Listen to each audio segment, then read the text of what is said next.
Entrevista a Elena Petrovna Blavatsky por Jorge Ángel Librada. En las primeras semanas de 1991 me encontraba en Londres. Fui a mantener mis periódicas entrevistas con los principales responsables de Nueva Acrópolis en Inglaterra y en Irlanda, que viajaron a dicha ciudad con ese fin. Una mañana muy londinense, fría y lluviosa, me dediqué a recorrer uno de mis paseos habituales, la feria de Portobelo, con sus miles de antigüedades, curiosidades y artesanías.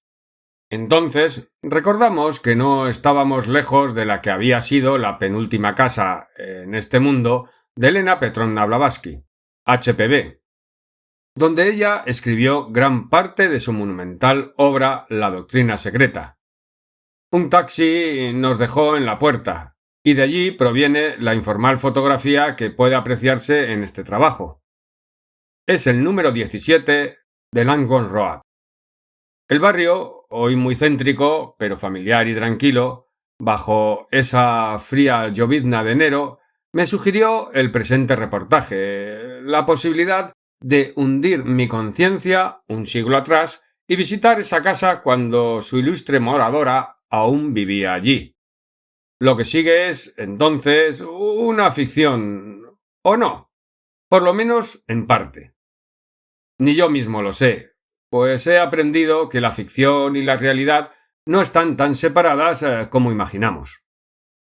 Una de las pruebas a que se sometía el aspirante al primer grado, el acusmático, en la escuela de Pitágoras, era presentarle, pintados sobre una tabla blanca, 3 puntos negros. Al preguntarles qué era eso, solo eran aceptados los que contestaban 3 puntos negros, y los que respondían que veían un triángulo eran descartados.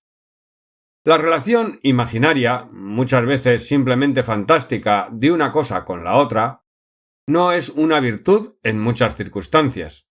La verdad es más bella y simple, y no se beneficia si se la explica en exceso. Dejo, pues, a cada uno la libertad de creer lo que quiera y pueda. Un carruaje me deja en la misma puerta del 17 de Langton Road. Hace un tiempo magnífico, y el sol, bastante raro en Londres, ilumina fuertemente todas las cosas. Sé que la señora Blavatsky me espera, y constato que he sido puntual en demasía, por lo que traspongo lentamente el corto porche y hago sonar la campanilla, tirando del llamador de bronce. Puerta y fachadas parecen recién pintadas. Una señora, probablemente del servicio, me hace entrar en un hall diminuto. La entrego mi tarjeta de visita y apenas desaparecida por una puerta lateral ya me indica que puedo pasar, pues la señora Blavatsky me recibirá. Y allí está ella, el mito. HPB está sentada en un amplio sillón de trabajo, ante una mesa que enfrenta una grande y muy luminosa ventana. A sus costados, otras mesas auxiliares, todas repletas de papeles manuscritos y pilas de hojas mecanografiadas. Es bastante parecida a las fotografías conocidas, pero se la ve más humana y cordial, sonriente. Viste sencillamente y se cubre los hombros con varias pañoletas oscuras, rematadas con flecos, algunas de colores. Sin dejar de sonreír, me tiende una mano regordeta, aunque sus dedos son finos y muy suaves. La saludo y digo algunas palabras protocolarias, explicando por qué estoy allí. Sus ojos, grandes, saltones y de un gris inquietante, me miran con una curiosidad no exenta de picardía. Creo que mi nerviosismo, aunque oculto, le divierte. Retomando un ya muy gastado y grueso lápiz azul, me ruega, apoyándolo con un ademán, que tenga la bondad de esperar un poco en ese amplio sillón, pues está terminando una frase de un libro que se llamará La doctrina secreta, y que será mucho más amplio que Isis sin velo. Sin más, vuelve a su trabajo. La habitación es típica de la época victoriana, bastante grande, y noto muchas mesas pequeñas y estanterías que están cercando a HPB, ya muy enferma y con una hidropesía que ha dado a su cuerpo, otrora ágil, una corpulencia anormal. Apenas sí puede levantarse del sillón. La veo desde atrás, enmarcada por la luz que entra por la ventana. Más allá se ven los verdes de Holland Park. Recorro la estancia tratando de no hacer ruido. La parte posterior es una abigarrada colección de libros, pergaminos, rollos de tela presuntamente escritos, bronces del sur de la India, elegidos más por su simbolismo que por su antigüedad o factura, tapices de Adoni, fuentes de madera de Moradabad, plaquetas de cachemira, imágenes singalesas, mientras el mismo suelo está cubierto por alfombras de fibra de palgat. Extrañas figuras que no puedo identificar, trozos de rocas, algunos pequeños fósiles, dan a todo un aspecto extraño, con recuerdos recogidos en viajes por países lejanos sin significado para el visitante y que más cuadraría al despacho de un viejo lord aventurero que a una dama de la nobleza rusa. No me había percatado de que el sillón de HPB era giratorio y ya no me daba la espalda, sino que me miraba divertida esperando a que yo terminase mi recorrido.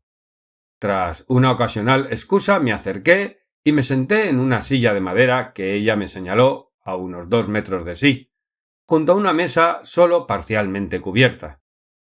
Sin abandonar su sonrisa y sin dejar de mirarme a los ojos, me ofreció unos cigarrillos de artesanía que rechacé amablemente.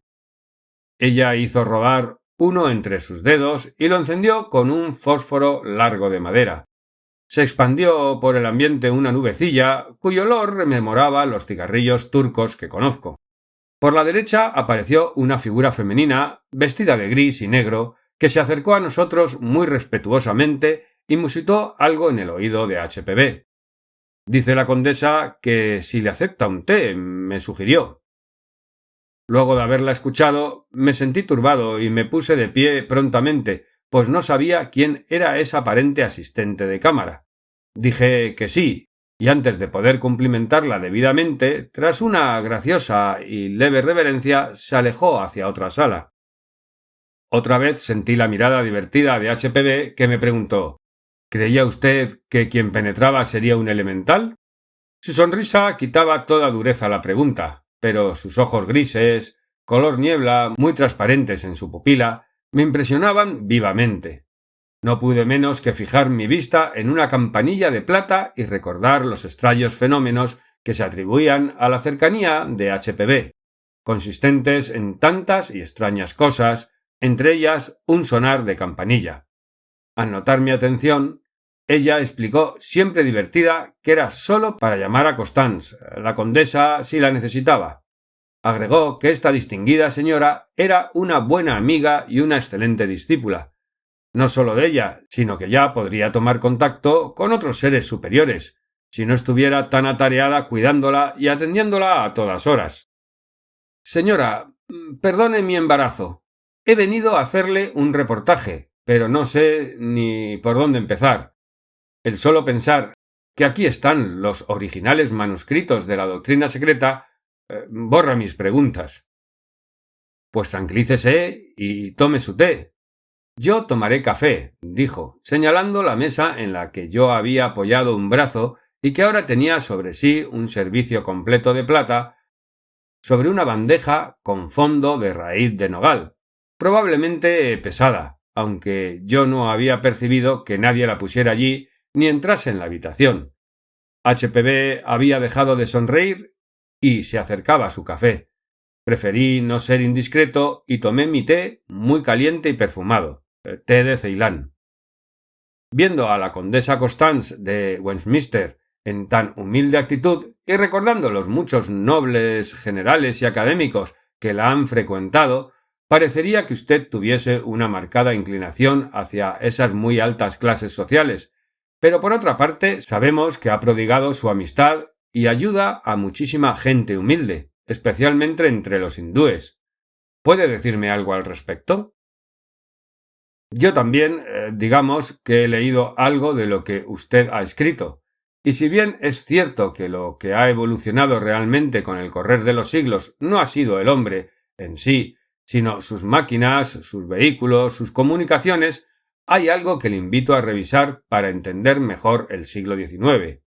Yo he nacido en 1831 en una ciudad, provincia de Rusia, hace ya más de medio siglo. La época en que he vivido ha tenido unas características que usted no ha contemplado. Aún en Europa Central, más de la mitad de las personas eran analfabetas y muy pocas habían hecho estudios superiores. Las condiciones socioeconómicas obligaron, con las debidas excepciones, a que ser noble y culto fuese una misma cosa, sobre todo con respecto a los caballeros, pues a las damas solo se nos pedía saber hablar francés, tocar algún instrumento musical y manejar con desenvoltura un ceremonial de relaciones humanas bastante complejo. Cuanto más, algún viaje o nociones con pinturas eran lo necesario. Por otra parte, los tirajes de los libros no solían ser grandes, y sus costosas encuadernaciones, en muchos casos, los hacían inaccesibles a quien tuviese que vivir en base a un sueldo. Como muy pocas mujeres podían ir a la universidad, se veían obligadas a tomar lecciones en las propias casas, y la escasez de bibliotecas públicas daba gran ventaja a quien, como mi abuela, tuviese una privada en su castillo. El hombre, créame, ha avanzado mucho y seguirá avanzando aún más en el siglo XX, en este sentido, por lo menos en Europa, Norteamérica y las principales ciudades del mundo desde el que usted viene. El que no es culto es porque no quiere, pero no siempre fue así. Usted alaba, sin embargo, la sabiduría y aun el conocimiento de muchos hindúes.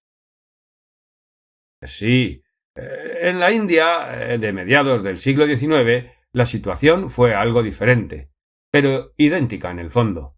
El sistema de castas permite a un brahman e incluso a algunos kshatriyas el contacto con una cultura superior, y los sabios que menciono son viejos monjes que tienen acceso a increíbles bibliotecas o enseñanzas tradicionales. Mis maestros directos son príncipes, pues allá, aun en la raza física, el abolengo tiene que ver con el desarrollo espiritual. Si usted se encuentra con un porteador que pueda leer sánscrito, por ejemplo, tengo por seguro que es un discípulo, un lanú a prueba, y lo más probable es que, hasta hace poco, haya vivido en un palacio. Además, en mi juventud, la esclavitud, y no la que reguló Augusto, era un hecho, desde los Estados Unidos de Norteamérica hasta Rusia. Esa gente tan solo sobrevivía, e independientemente de si eran o no infelices, lo cierto es que no tenían tiempo ni inclinación hacia las ciencias exotéricas o esotéricas.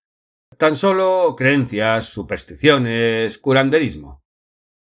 Pero usted trabó contacto desde su niñez con esas gentes crédulas y simples y hasta parece participar de sus convicciones. ¿Me equivoco? No del todo, pero lo que para ellos eran dogmas y fanatismos, teñidos fuertemente de terror religioso, para mí era un motivo de estudio y de orientación para mis investigaciones en lo oculto. Señora, todos la conocemos por HPV. No querría ser descortés, pero mis lectores se preguntan frecuentemente por qué usted se llama Blavatsky, apellido de su esposo que podía haber sido su abuelo, y con quien se negó a convivir. Sé que no es por motivos económicos, pues al tomar usted la nacionalidad norteamericana, renunció automáticamente a su cuantosa pensión de viuda de un general ruso. Tampoco por prestigio, pues usted nació noble y emparentada con la familia del zar. ¿Por qué Blavatsky? La verdad es que no creí en mi juventud que eso tuviese importancia. Yo me había casado intempestivamente para librarme del control familiar, y para reafirmarlo tomé el apellido de mi marido, tal como era uso entonces. Y después ya estaba adaptada al nombre y a las siglas, y me pareció una falta de respeto a la memoria de aquel anciano caballero el retornar a mi nombre de soltera. Usted atacó muy duramente el espiritismo y se hizo popular su enseñanza sobre los cascarones que torturaban a los médiums. ¿Por qué lo practicó a pesar de las dificultades que ello le trajo? Y de alguna manera, ¿no fue usted misma una especie de médium en algunas ocasiones? A mediados del siglo XIX, el espiritismo fue una moda explosiva. Varias veces ha pasado en la historia y hasta en el Antiguo Testamento son condenados los que realizan tales prácticas. El convocar a los espíritus de los muertos o de los que se hacen pasar por ellos es la forma más popular, más simple de reemplazar los fenómenos de origen, digamos, religioso. El avance del materialismo positivista hizo retroceder a todas las religiones conocidas, incluso en Asia, y algunos cultos estaban desprestigiados, como los cristianos con la Inquisición y la corrupción de los obispos, que la jerarquía decidió alentar ese movimiento como oportunidad momentánea de aliento espiritual. Yo no combatía el espiritismo, sino que dije lo que era, y en los excesos en que había caído, muchas veces de la mano de las mismas religiones. Pude haber sido una buena médium, y en cierta forma lo fui en mi infancia y adolescencia, pero la presencia de mi maestro estuvo presente siempre, y sus poderosos servidores me protegieron. Tendría yo 20 años cuando, paseando con mi padre por Hyde Park, en Londres, vi a mi maestro físicamente, tal cual lo había visualizado tantas veces en la luz astral. Yo sentía que estaba vivo, que era un ser real y encarnado, pero me produjo una gran emoción el constatarlo. Iba rodeado de otros personajes hindúes, y al notar mi intención de acercarme a él, me hizo una señal para que no me moviese. Le conté todo a mi padre, que por entonces era ya muy partidario mío. Al otro día volví sola al mismo lugar, y el maestro también estaba. Paseamos un par de horas por ese parque y hablamos de muchas cosas. Obviamente no las puedo repetir en parte, pero conversamos sobre todo acerca de mí.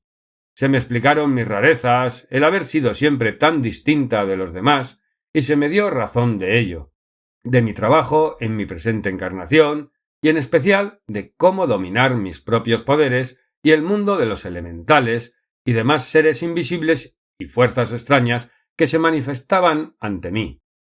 Se me aconsejaron viajes y personas, libros y... Lo dejamos así. ¿Era el maestro K.H.? Excúseme, pero ¿diría usted en un reportaje público el nombre de su maestro? Ya hubo demasiados malentendidos y estallaron tormentas de odio e incomprensión por lo que se filtró externamente. En el afán de difundir esta forma arcaica de filosofía a la que llamamos teosofía, nos ganamos amigos y causamos mucha inquietud saludable en la lucha contra las tinieblas oscurantistas, pero también llevamos al vituperio público cosas respetables y a la burla de los libros sagrados que afortunadamente sólo se publicaron con transformaciones fragmentados. Yo pasé duras pruebas y en parte estoy tan enferma que casi no siento mis extremidades inferiores de este pobre cuerpo, por no haber sabido dominar debidamente mis ataques de nervios ante tantas injusticias. Señora, no podemos evitar preguntarnos cómo HPV, con poderes psíquicos extraordinarios y una capacidad de concentración y desarrollo mental excepcional, fue, sin embargo, tan vulnerable a los ataques de quienes, por propia naturaleza y convicción, era de prever que los lanzarían. Este tema es muy complejo. Yo misma no lo sé exactamente, pero haciendo un símil, pensemos en una retorta de laboratorio químico, dentro de la cual se estuviese produciendo reacciones que liberasen fuertes calores y otros tipos de vibraciones. No siempre el recipiente resiste y entonces aparecen grietas y carbonaciones. Ese recipiente, inconscientemente, se irá autodestruyendo y hasta puede quemar a los más cercanos, pero la obra debía ser hecha. El atanor no importa. Cuando termine de romperse, se hará polvo. Yo quiero que cremen mi cuerpo y avienten mis cenizas. La retorta está. ¿Cómo dirían en el siglo XX? Contaminada. Díganos algo sobre la sociedad teosófica. Se supone que sabe más usted que yo sobre su desarrollo, pero no puedo ni quiero saber detalles del futuro. Del pasado le diré que, cuando muy joven hice mi primer viaje a Egipto, quise fundar alguna forma de sociedad o centro de estudios de esoterismo. Fue años más tarde, en Nueva York, cuando conocí al bueno de Olcott, tratando de hacer lo mismo con la ayuda de algunos amigos muy relevantes y otros simplemente curiosos. El 17 de noviembre de 1875 plasmamos la Sociedad Teosófica, la que ayudé a fundar con el permiso de mi maestro. Sus principios variaron varias veces en sus formas porque el entusiasmo nos turbaba a todos, pero por consejo de mi maestro yo solamente fui, oficialmente, miembro corresponsal, ya que se preveían muchos viajes en mi futuro. El verdadero fundador fue el coronel Olcott, que, como usted sabe, es abogado y un experto en fenómenos psíquicos y espiritismo. Yo sé que sin mí la Sociedad Teosófica no habría podido interesar a tanta gente.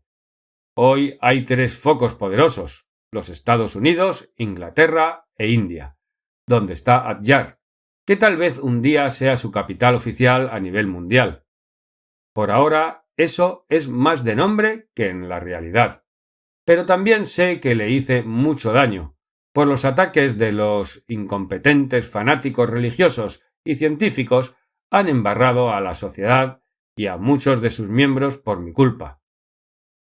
Jamás engañé a nadie, y tampoco me hizo falta, pues más bien tuve que reducir los fenómenos paranormales que provocarlos, como era natural en mí.